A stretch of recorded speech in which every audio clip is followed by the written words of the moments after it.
Bom, eu acho que eu acabei de encontrar o meu framework preferido para construir agentes de inteligência artificial aqui no Python. Caso vocês nunca tenham ouvido falar, o nome dele é Agno. Dá só uma olhadinha na explosão de popularidade que a biblioteca teve nos últimos 12 meses. Cara, ela tá batendo aqui a barreira das 30 mil estrelas. E depois de explorar esse framework aqui nos últimos meses, eu decidi compartilhar com vocês nesse vídeo os motivos que me fizeram adotar o Agno como meu framework principal para construir agentes de inteligência artificial aqui dentro do Python. Então, bora lá. Então, o primeiro motivo é o foco do framework em simplicidade, que é uma das coisas que eu mais valorizo quando estou programando aqui dentro do Python. Porque quando a gente opta em programar no Python, a gente quer resolver problemas o mais rápido possível e escrever a menor quantidade de código. A gente não quer se preocupar com outros aspectos, como eficiência máxima da linguagem, qual o tipo de dado ótimo para cada variável que a gente está trabalhando. Não, a gente não quer se preocupar com isso. Eu acho que o Agno pegou esse princípio e colocou super bem dentro do framework. Para começar, construir agentes aqui no Agno é um processo muito simples. Tudo começa nessa classe Agent, que é onde a gente vai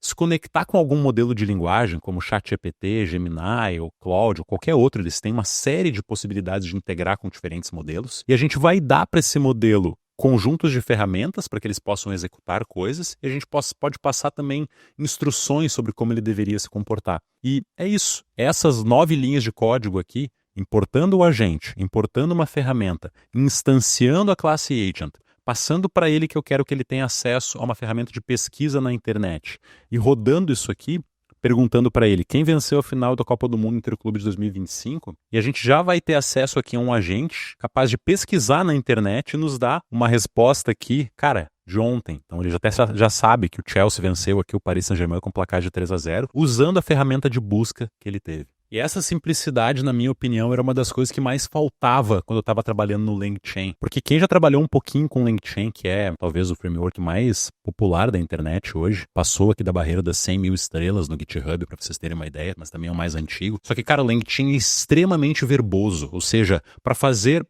poucas coisas a gente tinha que escrever muito código. Reparem aqui a quantidade de código que eu teria que ter feito para também construir um agente com capacidade de busca na internet. Ele é muito maior, eu tenho que me preocupar com muito mais coisas. Alguns meses atrás eu lancei aqui no YouTube um projeto onde eu replicava o Perplexity AI utilizando o LangGraph, que é a recomendação que o LangChain dá para construir agentes. E, cara, o processo de desenvolvimento de agentes por aqui ele é muito complexo. Repara quantas coisas a gente tem que estar se preocupando, conectando nó, desenvolvendo agentes, instanciando eles, se preocupando com memória. É muito mais complexo, na minha opinião, com o LangChain do que com o Agno. E aí eu achei que o Agno, no geral, trouxe uma simplicidade muito maior. Segundo ponto, o Agno Playground. Então, os criadores do Agno lançaram um front-end 100% open source para que a gente consiga visualizar tudo o que está acontecendo dentro do nosso agente com muita facilidade. Então, dê uma olhadinha aqui nesse agente que eu acabei de construir. Ele é um agente, ele importa a classe Agents e eu selecionei aqui o modelo que eu quero trabalhar, escolhi aqui o 4.1 Mini da OpenAI e passei uma ferramenta Yahoo Finance, onde ele vai ter a capacidade de poder buscar por dados financeiros em tempo real se ele julgar necessário. E eu passei também algumas instruções de como ele deveria se portar. Use tabelas para mostrar a informação final. Não inclua nenhum outro texto. E eu poderia aqui interagir com esse modelo de uma forma muito fácil. Basta eu vir aqui importar from agno.playground, importo playground e serve playground app.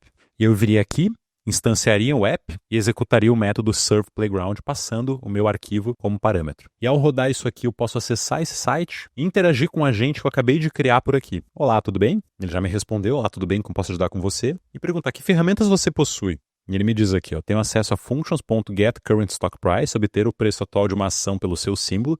Reparem que ele já seguiu esse uso de tabelas que eu pedi para ele. Eu vou perguntar aqui, qual a cotação da Apple hoje? Ele vai chamar a função dele, aqui, pedi o preço atual da Apple e me devolveu aqui em formato de tabela o preço da Apple usando essa ferramenta. O Agno já conta com mais de 80 ferramentas pré-desenvolvidas para a gente, desde ferramentas de pesquisa, pesquisando por artigos científicos no Archive, DuckDuckGo, o próprio Tevli que eu utilizei para poder fazer busca, Wikipedia, mas também em redes sociais, posso conectar o meu agente no Discord, conectar no e-mail, em Gmail, no Slack, no WhatsApp recentemente, no Telegram. Ferramentas de web scraping diferente, há diferentes tipos de dados como CSV, SQL, ZAP. Ele pode rodar código em Python, rodar códigos no terminal. E se não fosse suficiente, você mesmo pode criar sua ferramenta aqui dentro, simplesmente definindo um método do Python e documentando ele, explicando como é que o agente utilizaria, sem complexidade nenhuma. Então, por exemplo, eu desenvolvi essa função aqui bem simples para calcular a temperatura e fazer uma conversão de Celsius para Fahrenheit.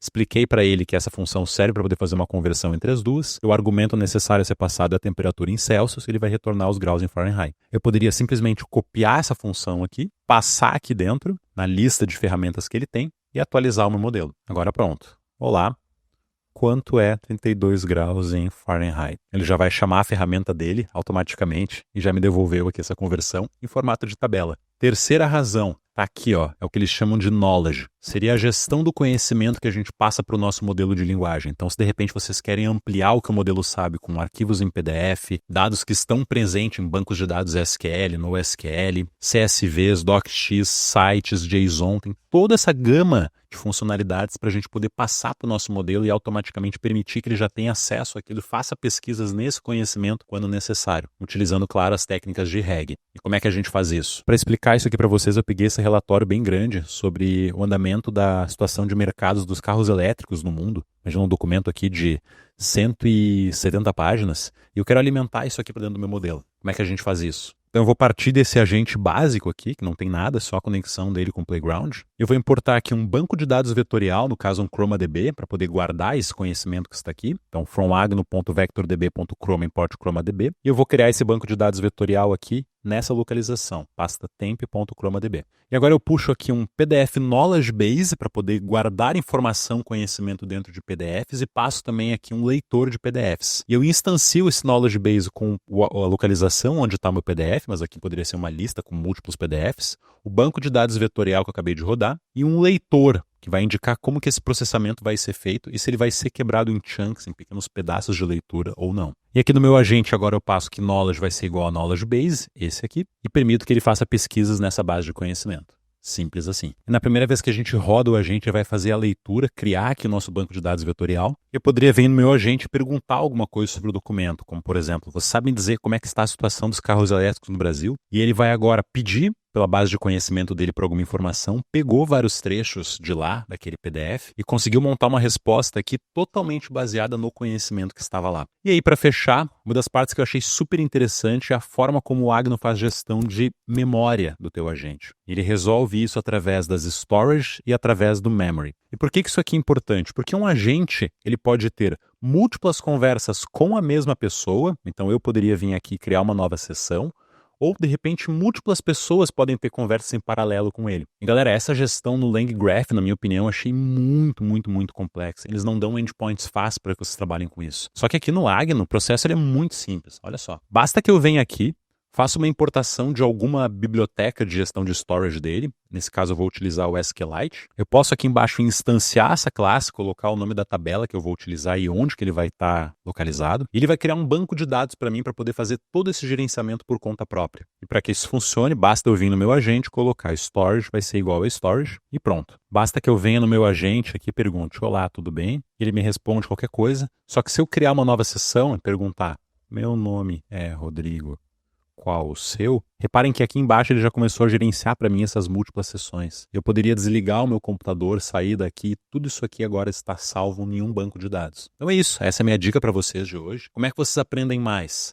Duas sugestões. Vocês podem de cara entrar aqui na própria documentação do Agno, dar uma fuçada, dar uma brincada por aqui. Tem bastante coisa aqui dentro, dá para se virar. Mas, para quem já é aluno da Asimov, eu queria deixar o convite para vocês conhecerem a nova trilha chamada Criando Agentes de IA com Agno, onde a gente ensina no detalhe não só esses elementos que eu passei aqui, mas tudo que a biblioteca tem a oferecer para construir agentes de IA muito facilmente e poderosos. Então eu vou deixar um link para vocês aqui embaixo se quiserem conhecer essa trilha e aprender mais sobre esse framework aqui. E se gostaram e tiverem alguma ideia de projeto que gostariam de ver desenvolvido no Agno, por favor, deixem nos comentários aqui embaixo que eu vou trazer aqui no canal com muito prazer para vocês. Forte abraço a todos e até o próximo vídeo.